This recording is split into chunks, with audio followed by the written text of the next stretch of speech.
कि सुने, इस्लाम की बुनियाद 5 चीजों पर है। सबसे पहले कलमा कि अल्लाह की वहदानियत और जनाब मुहम्मद रसूलुल्लाह सल्लल्लाहु तआला अलैहि वसल्लम की रिसालत का इकरार करना।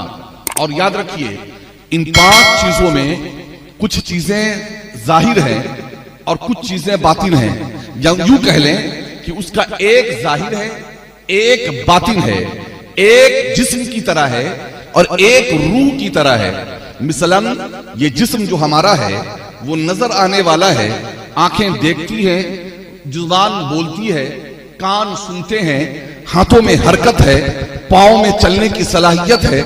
लेकिन हकीकत है कि वो रूह जो जिस्म के अंदर है, जो किसी को नजर नहीं आती, जब वो रूह निकल जाए तो आंखें हैं, देखती नहीं, जबान है, सुनती बोलती नहीं, कान है, सुनते नहीं, हाथ है, जुम्बिश नहीं, पांव है, हरकत नहीं। आप पूछेंगे कि भाई क्या हुआ? कहने वाला कहता है कि ये बंदा मर चुका है, इसके जिस्म के अंदर से रूह निकल चुकी है। पता चला कि जिस्म के तमाम आज़ा सलामत हैं, लेकिन रूह निकल जाए तो जिस्म बेकार हो जाता है। और ऐसे जिस्म को कब्रिस्तान में ले जाकर मनो मिट्टी के नीचे दफन कर दिया जाता है। बात जब समझ में आ गई तो इसको भी इसी तरीके से समझो कि कलमा सिर्फ जबान से पढ़ा जाए, दिल उसकी तस्दीक न करे तो ये कलमा कलमा नहीं है।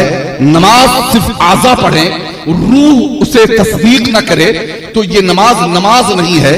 रोजा आप रखें, लेकिन रोजा रख कर भी जो रोजा का मकसद है, जो उसकी रूह है, उसको आप कबूल करने के लिए तैयार ना हो तो रोजे का मकसद नहीं है। ज़कात दें, लेकिन ज़कात के मकासद को आप ना समझें तो ये ज़कात नहीं है। अब मकसद और रूह क्या है, मैं तेजी के साथ मैं आगे बात बढ़ाता हूं। बहुत फलसफियाना और गाढ़ी गुफ्तगू नहीं कर रहा हूं। बात आपको समझ में आ रही है ना? बात समझ में आ रही है ना? देखो, मैं समझाने वाला आदमी हूं। अगर आपको बात समझ में नहीं आती है तो दरमियान में ही खड़े होकर कोई पूछ सकता है कि इससे कहना क्या चाहते हैं, ये मैंने समझा नहीं, इसका माना क्या है, इसका मतलब क्या है, ताकि बातें मैं आपको समझा सकूं। क्योंकि मैं आपको सिर्फ सुनाने के लिए नहीं आया हूं, मैं आपको समझाने के लिए आया हूं और बताने के लिए आया हूं। तो सुनो, एक कलमा क्या है? कलमा पढ़ना, कलमा ये है, उसकी तारीफ ये की गई ईमान की, इकरारुन बिल लिसानी व तस्दीकुम बिल क़ल्ब, जबान से इकरार करना और दिल से उसका सच्चा जानना, दिल से उसकी तस्दीक करना, ये ईमान है।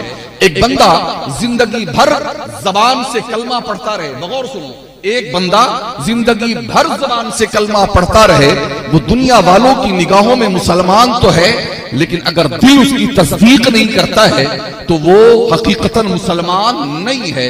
लेकिन एक अल्लाह का बंदा अगर जबान से किसी बुनियाद पर कलमा न पढ़ता है और दिल कलमे की तस्दीक करता है, दुनिया वाले तो उसे काफिर कहते हैं, लेकिन हकीकतन वो अल्लाह उसके रसूल के नजदीक मुसलमान है। आपने ऐसे वाकयात सुने होंगे कि एक मरने वाला मरा है, गैर मुस्लिम था, लोग काफिर उसे कहा करते थे, लेकिन मरते वक्त उसने वसीयत कर दी कि सुनो, मुझे जलाना नहीं, मुझे शमशान नहीं ले जाना, मुझे कब्रिस्तान में ले जाकर दफन करना। समझने वाले समझ जाते हैं कि यकीनन कब्रिस्तान में दफन करने की ये वसीयत बताती है कि कहीं न कहीं छुपकर उसने कलमा पढ़ लिया था। यही वजह है कि मुसलमान भी उसे अपने कांधों पर लेकर कब्रिस्तान जाते हैं और उसकी तदफीन की जाती है।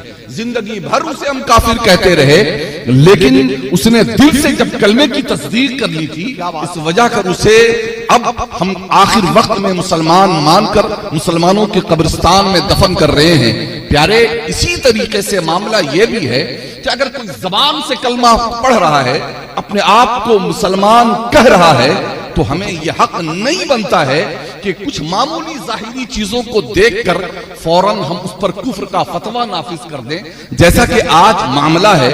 और आज पहले हमारे बुजुर्गान दीन और सूफियाए किराम लोगों को मुसलमान बनाते थे, और आज हम ढिठाई के साथ मुसलमानों को काफिर बनाने में लगे हुए हैं। याद रखें, हिंदुस्तान में इस्लाम सूफिया के दम कदम की बरकत है और सूफिया के मरहून मिन्नत है। इन्होंने किसी को काफिर नहीं बनाया, लेकिन इन्होंने काफिरों को मुसलमान बनाया है।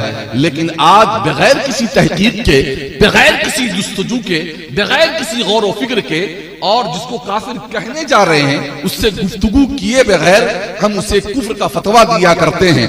और अच्छा, इसमें भी मामला जो है वो प्लानिंग का चलता है।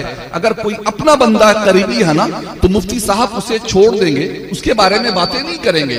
लेकिन अगर दूसरे खाने और दूसरे मामला थे उसके साथ, अगर वो करीबी नहीं है तो उस पर हुक्म फौरन नाफिज हो जाएगा। ये गहरी बातें हैं। लेकिन मैं आपको इतना बता दूं कि अल्लाह के प्यारे रसूल सल्लल्लाहु अलैहि वसल्लम का फरमान ऐसे में हमारी निगाहों के सामने है। हजरत खालिद बिन वलीद ने एक शख्स को कत्ल कर दिया था। हजरत ज़ैद बिन साबित थे गालिबन। उन्होंने अल्लाह के प्यारे रसूल सल्लल्लाहु अलैहि वसल्लम के पास आकर शिकायत की कि खालिद ने एक मुसलमान को कलमा पढ़ने के बावजूद कत्ल कर दिया। खालिद बिन वलीद, अल्लाहु अकबर, जिन्हें सैफुल्लाह कहा जाता था, अल्लाह की तलवार, और किसी जंग में उनका होना इस बात की जमानत थी कि फतह और नुसरत मुसलमानों के कदम चूमोगी। वो खालिद इब्न वलीद थरथराते हुए अल्लाह के प्यारे रसूल की बारगाह में खड़े हुए हैं। पूछा, खालिद क्या मामला है, तूने क्यों एक मुसलमान को कत्ल किया? कहा, या रसूल अल्लाह, उसने डर से कलमा पढ़ा था। जब तलवार उसके सर पर आ गई थी तो उसने तलवार के डर से जान बचाने के लिए उसने कलमा पढ़ लिया था। वो दिल से मुसलमान नहीं हुआ था, इसलिए मैंने उसे कत्ल कर दिया। अल्लाह के प्यारे रसूल सल्लल्लाहु अलैहि वसल्लम ने तेज निगाहों से हजरत खालिद बिन वलीद की तरफ देखा और कहा, खालिद, क्या तूने उसका दिल चीर कर देखा था? क्या तूने उसका दिल, अल्लाह अकबर, अल्लाह के प्यारे रसूल का ये जुमला कि क्या तूने उसका दिल चीर कर देखा था? आज हमें भी इसको देखना चाहिए। एक बंदा हमारी गफलत की बुनियाद पर अगर गैरों के शिकंजे में चला जाता है, वो आता है, देखता है हमारे जलसे में सब कुछ हुआ, लेकिन दीन की बातें तो नहीं हुई। दीन की जो रूह होनी चाहिए उसका तो तस्करा नहीं हुआ। सारी बातें हुई, नमाज का तस्करा कहीं नहीं आया। सारी बातें हुई, इस्लाम कहीं नहीं सिखाया गया। ऊपर की शाखों की, पत्तों की बातें तो होती रही, जड़ की बातें नहीं हुई। वो बंदा देखता है कि आने वालों की अक्सरियत न इशा की नमाज पढ़कर आई और न ही फजर में वो मस्जिद में नजर आई। तो हाल ये हुआ कि वो दूसरी जमात के हत्थे चढ़ा जो नमाजें पढ़ाने वाली थी, जो कलमा की बातें करने वाली थी। तो वो उनके नमाज, उनके कलमे, उनके जाहिरी दीन को देखकर उनके साथ हो लिया। तो अब क्या है हमारा हाल ये, हमारे आम नौजवानों का हाल ये कि उसे फौरन काफिर कहकर, धुतकार कर, कता ताल्लुक कर लिया है और उसे जहन्नम वासिल कर दिया है। ऐसे लोगों से मैं अर्ज करता हूं, ये अल्लाह के रसूल का फरमान है। खालिद से पूछते हैं, ऐ खालिद, तो क्या तूने उसका दिल चीर कर देखा था कि उसने डर कर कलमा पढ़ा है? क्या तूने उसका दिल चीर कर देखा था कि उसने डर कर कलमा पढ़ा है?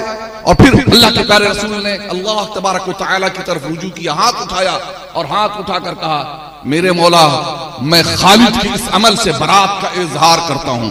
मैं खालिद के इस अमल से बरात का इजहार कहता हूं।